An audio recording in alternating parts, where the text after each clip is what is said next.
চাকরির বয়স কোনোভাবেই ৩২-এর বেশি নয়। চাকরির বয়স কোনোভাবেই ৩৫ করা যাবে না।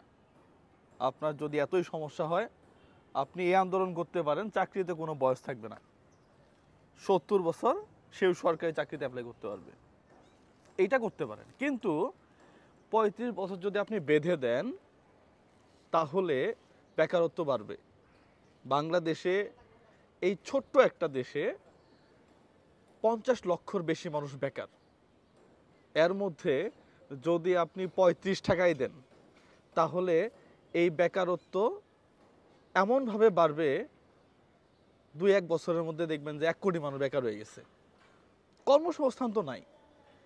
আপনি বয়স বাড়াইলেন, চাকরির যে সেক্টর, চাকরির যে খাত, সেটা তো নাই। তাহলে এই যে ৩৫ বছর পর্যন্ত অপেক্ষা করার পরে এই ভদ্রলোক পরবর্তীতে আর কিছুই করতে পারবে না, না যাবে বেসরকারিতে, না পাবে সরকারিতে। তো কোনোভাবেই ৩২-এর বেশি করা যাবে না, অথবা চাকরিতে কোনো বয়সসীমা থাকবে না।